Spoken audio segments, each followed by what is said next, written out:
Ok, me disculpan la interrupción. Les comentaba entonces que el trastorno esquizoide específicamente alude o tiene que ver con la escasa capacidad del ser humano para relacionarse personalmente.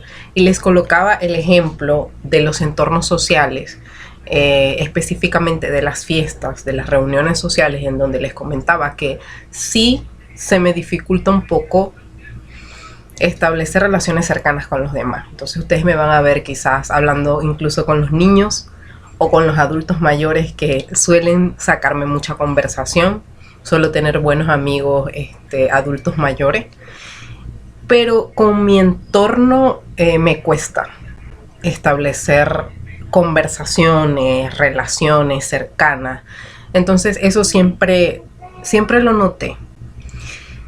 Más nunca me encasillé como tal en esto porque lo desconocía, era algo nuevo para mí. Cuando a mí me dicen a los 25 años, esto para mí fue como una sorpresa porque yo tuve mis amigas o tenía un entorno, claro, amigas muy íntimas y con las que me relacioné en entornos de estudio, en entornos académicos generalmente. Y quizás ellas se dieron cuenta de algunas cosas de mi personalidad que eran un poco difíciles o chocantes. Después, de todas maneras, yo tendré la oportunidad también de conversar con ellas. Pero mi círculo nunca fue muy numeroso, siempre fue o ha sido muy cerrado. Entonces, siempre tuve esa capacidad o esa poca capacidad de relacionarme, más cuando hablaban de temas sí muy cercanos a mí o muy relacionados con experiencia, con temas académicos, sí me iban a ver involucrada. Porque eso generalmente es que el trastorno esquizoide tiene relación también con el trastorno con el espectro de la personalidad autista, porque ustedes van a ver una persona esquizoide que se centra mucho en un tema específico, en nutrirse de ciertos temas o relacionarse con ciertos aspectos de su vida, se va a centrar en eso. Entonces su vida o su eje central va a ser eso. Entonces lo demás como que le aburre, le desagrada. Suele ser un poco egoísta.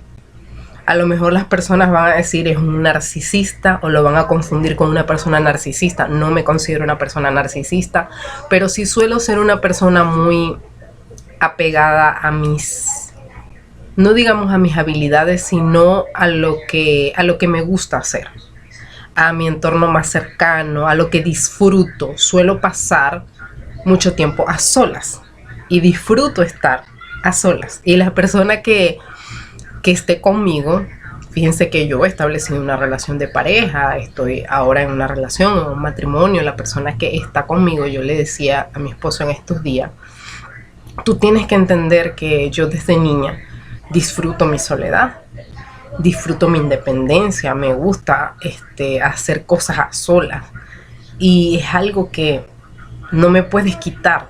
O sea, es algo, forma parte de la libertad que tenemos a la hora de tener pareja, pero en mí ese rasgo de soledad es muy marcado por el hecho de que socialmente, o sea, de mis habilidades, disfruto mucho estar en soledad haciendo las cosas que me agradan. Y no es egoísmo, es algo que descubrí desde niña, desde adolescente, y pues eso vino también haciendo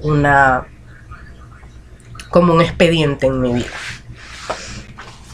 Vamos a contarle un poquito acerca de este trastorno. A los 25 años paso por un evento que marcó un antes y un después, un episodio psicótico breve. La doctora, la psiquiatra que me atendió, dio este diagnóstico que realmente para ese entonces a mí no me importó. Realmente hoy en día es que no es que le estoy dando importancia. La Biblia dice que nosotros nada tenemos que ver con el viejo hombre, que las cosas viejas pasaron, aquí todas son hechas nuevas, ¿verdad? Y aquí somos nueva criatura.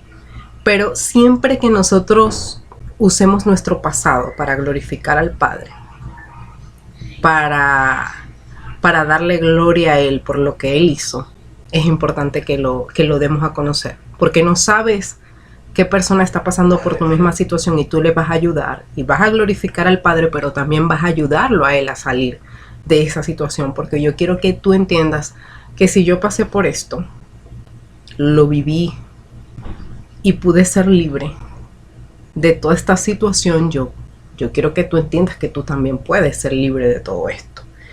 Entonces, este diagnóstico a mí en ese entonces realmente no me importó, no lo valoré o no lo medité. Me dijo, tienes un trastorno esquizoide de la personalidad. Y casi todos los pacientes que sufren un evento psicótico es porque tienen un antecedente o sufren de un trastorno de la personalidad. Pero si nosotros nos ponemos a estudiar, hay demasiados trastornos de la personalidad. En mi caso, bueno, ella diagnosticó, porque se hace a través de un estudio clínico, que yo tenía ese trastorno de la personalidad esquizoide. Les comentaba que en ese entonces yo no tenía a Cristo como mi Señor y mi Salvador. Pero igual este diagnóstico no presentó mayor problema para mí. O sea, en ese entonces no presentó mayor problema para mí, pero sí tuve que afrontar la crisis en la que estaba. Cuando tú llegas a un psiquiatra y él comienza a estudiar y a pasar un escáner de tu vida, comienzan preguntas incómodas. A quienes les gustan las preguntas incómodas. Cuando tú llegas a una crisis emocional y psicológica, van a haber preguntas que te van a confrontar tu vida. Porque la persona que está afrontando una crisis es porque hubo un grado de frustración tal que esa persona no se sentía feliz, no se sentía plena, no se sentía a gusto con su vida, y eso lo tuve yo que asumir. Entre muchas de las preguntas que ella me hacía, que la psiquiatra me hacía, tenían que ver con la relación con mi madre, con la relación con mi padre, con mis hermanos, cómo era mi trato con pares, con estudiantes, con amigos, con relaciones personales. Por ejemplo, en el caso del sexo masculino, eso sí lo dejé bien claro. Yo desde adolescente, desde niña, fui muy reacia a las relaciones interpersonales con varones. O sea, mis amigas eran mis amigas y yo no me relacionaba mucho con los varones. Le tenía un temor muy grande a establecer relaciones con varones. No sé si era un temor o era como un rechazo. Incluso allí tuve que enfrentar mi primera crisis conmigo misma, de aceptar que tenía muy baja estima, que tenía rechazo hacia mí misma. Salieron a relucir cosas como un rechazo fuerte hacia mi madre, un rencor que sentía en mi corazón hacia ella. Y eso lo fui descubriendo poco a poco. Y ustedes dirán, ¿pero cómo? Porque cuando tú llegas a un entorno psiquiátrico y comienzan a brotar las preguntas, tanto en tu mente como en la persona que está vaciando todo eso allí, comienzan a ver las respuestas. Y obviamente, como pasé una crisis tan fuerte, ella tenía, y todos tenemos que ir a la raíz. El encontrarnos con nosotros mismos era la raíz. Pero yo no tenía a Dios. Yo después entendí que yo estaba buscando a Dios por los rincones en ese tiempo. Fue un tiempo, amigos, hermanos y personas que me están escuchando, donde yo me hincaba de rodillas y yo le pedía a Dios que me sacara de ese tormento. Yo no le deseo a nadie pasar por un episodio psicótico en la que yo duré 15 días sin poder dormir. Y todo se me nubló, todo era oscuro, todo era negativo, yo no veía nada positivo. Pero en ese tiempo en el que yo no dormía, la intranquilidad que yo sentía era tan abrumadora. Era como que si yo no podía estar en paz y quieta en un solo lugar. Tan era así que mi familia, mi mamá, mi papá, tenían que ir a mi cuarto, obligarme a dormir. Muchas veces me hablaban fuerte otras veces tenían que cantarme, quedarse allí conmigo. Mi papá, de hecho, en uno de estos días me cantaba una canción y me decía, ¿te acuerdas cuando te cantaba esta canción que tenías la crisis? Y yo no lo recordaba, porque una de las cosas de un evento psiquiátrico, psicótico, de un episodio psicótico, es que hay muchos eventos y hay muchas cosas que están en ese momento ocurriendo que tú no vas a recordar, porque tu mente está incluso delirando. Yo tuve eventos en el que yo imaginé cosas, pero vamos a ir por partes. Yo pasé un episodio de 15 días sin dormir, y en ese episodio de 15 días sin dormir mi cerebro se irritó tanto que ahí fue cuando ellos, en este caso mis padres, tuvieron a bien el llevarme a un psiquiatra. Pero primero pasé por muchas cosas más. O sea, primero me llevaron a otros entornos que en otra parte de este testimonio les voy a contar, porque es necesario que ustedes entiendan, ¿verdad?, que cuando uno está sin el Señor se hacen todo este tipo de cosas. Para llegar a las soluciones hacemos todo este tipo de cosas. Entonces les comento de ese episodio psicótico que viví, del trastorno de la personalidad, para que en rasgos generales vayan entendiendo lo que yo viví en mi pasado. Damos la gloria y la honra a Dios que hoy podemos considerarnos libres de toda esa malicia, de todos esos espíritus inmundos, de toda esa basura del mundo que tiene que ver con los trastornos de personalidad. Yo digo que asumo que esa personalidad, ese trastorno fue diagnosticado, pero no es algo que me limita, no es algo que anda conmigo, no es algo que yo cargo como etiqueta, no es algo que le digo a la gente para gloriarme yo. Es algo que comento que viví en mi pasado para glorificar a Dios, pero que yo entendí que luego de que Dios toma el control de mi vida, esas cosas dejaron de importar. Porque una de las cosas que hace Cristo, y esto quiero que se lo lleve bien grabado en la memoria y que lo escuche, es que mata tu ego y tu personalidad, tu propia personalidad. Dios, cuando trabaja y trabaja bien, porque la misma palabra dice, es necesario que yo mengüe, pero que Cristo crezca. Cuando tú menguas, mengua también eso. Mengua todo tu pasado y mengua toda atadura, mengua toda cosa que hayas traído a la memoria que tenga que ver con, llámese trastornos de la personalidad, llámese como enfermedades, ataduras. Sé que hay un personaje muy importante, predicador, que él ha hablado de esto, que él sufre o tiene un trastorno autista, y que él decía, un espectro autista, un tipo. Él decía, ¿cómo un tipo que no sabe lidiar con sus emociones va a lidiar con las emociones de los demás? Es Dante Hebel. Y wow, qué tipo tan habilidoso para usar la palabra. Pero él mismo decía, pero ¿cómo hago yo, siendo pastor y siendo gestor de emociones, si yo mismo no sé reconocer las emociones en mí? Y tuvo que hacer un trabajo extra, pero ese trabajo fue acompañado del Señor.